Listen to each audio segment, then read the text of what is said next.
Ada nampak gaya macam Drew McIntyre ni nak pergi join division. Tapi apa-apa pun, SmackDown pagi tadi amat-amat dahsyat. Jom kita sembang sikit apa yang berlaku dekat SmackDown. Yang belum follow kasih follow dulu Makasih.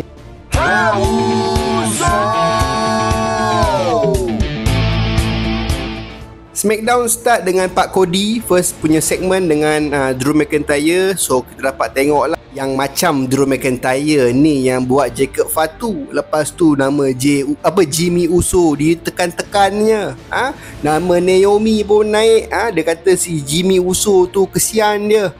Brother dia seorang tu dah cabar untuk world title tapi dia masih lagi loser. Hoi, panas. Pak Cody pun angin lah. Dia kata apa masalah kau ni sebab Drew McIntyre dia kata dia memang tak suka family Samoa tu.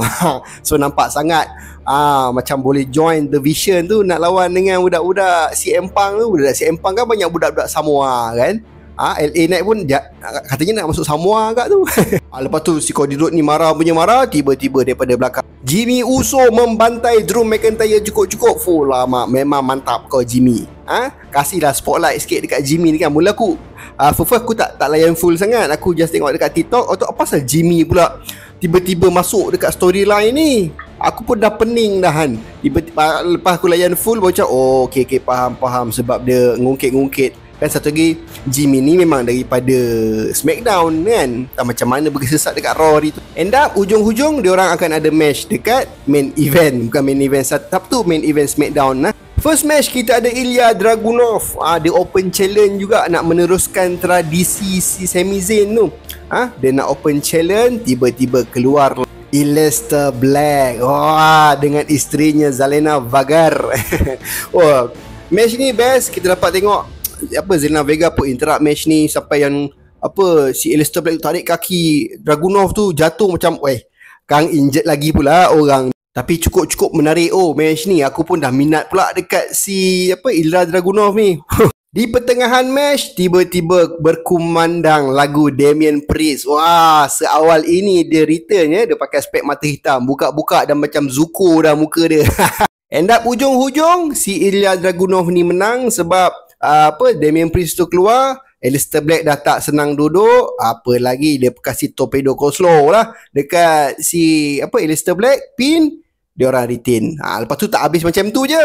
Lepas je si Ilya Dragunov ni belah daripada ring, Damian Priest menggunakan orang kata ruang ini dengan cukup bagus. Dia membalas dendam. Dia bantai cukup-cukup itu Aleister Black. Ujung-ujung Zelina Vega ni pergi kacau lah, ditolong lakinya. Lepas tu Aleister Black pun caw, Zelina Vega pun caw. Aku ingatkan adalah si Rhea Ripley datang ke tolong kan. Baru sedap sikit storyline dia. Tak ada. Lepas tu kita ada match tag team Shinsuke Nakamura dan juga Rey Fenix versus MFT.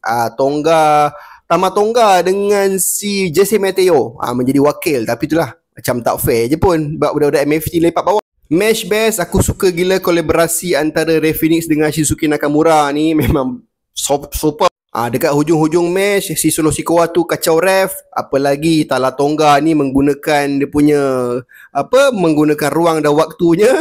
Dia pergi choke slamnya si Rey Fenix ni. Tama Tonga dia kasih elbow pula ni bahu dekat si Rey Fenix, pin. So menanglah si Tama Tonga dan juga Jesse Mateo ni. Apalah main tipu dah macam Dominic. Lepas tu kita ada match di antara Kiana James versus Tiffany Stratton. What a match. Match okay, not bad. Tapi Julia ada kacau-kacau sikit. End up hujung-hujung pun kalah juga Kiana James. Tiffany Stratton tengah flag title dia, baru nak seronok-seronok. Julia datang membantai Tiffany Stratton. Kesian Tiffany ni. End up hujung-hujung, what a comeback. Jade Cargill datang tolong. Gambar bawah tu jangan tengok dulu. Tengok atas dulu. Dia datang tolong. Dia bantainya Julia tu. Lepas tu dia flag. Nampaklah parut yang si Jade Cargill ni kat kening tu. Tengah-tengah flag title. Ambil kau tu. Dia pergi bantainya Tiffany Stratton. Kemudiannya Jade Cargill menengok WWE Women Champion tu. Dan disebabkan benda ni, teruslah set up match diorang dekat Saturday Night Main Event. Jade Cargill versus Tiffany Stratton di Saturday Night Main Event. Okay lah, sekarang dah confirm 2 match, Jey Uso CM Punk dan juga Tiffany Jade Cargill. Kita tengok nanti dekat Raw mungkin ada tambahan match lagi. Sebab minggu depan ni aku nak buat prediction ni, takkan 2 match je, tak syok. Main event, Jimmy Uso, Drew McIntyre. Start je match, terus bergusti di bawah.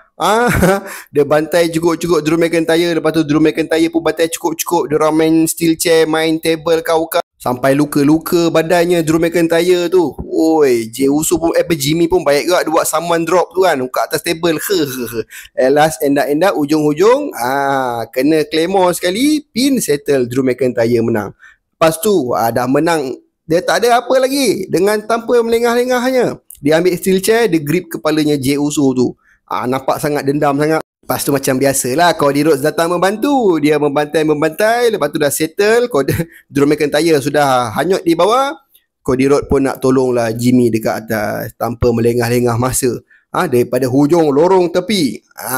Drew McIntyre bangun. Dia kasih Claymore sekali. Terbaringlah Big Jim dan juga Big Cody di atas lantai SmackDown. Dan SmackDown pun menutup yang Drew McIntyre menang. Dan dia dapat last man standing dekat atas ring. Wah, spotlight mantap kau ya.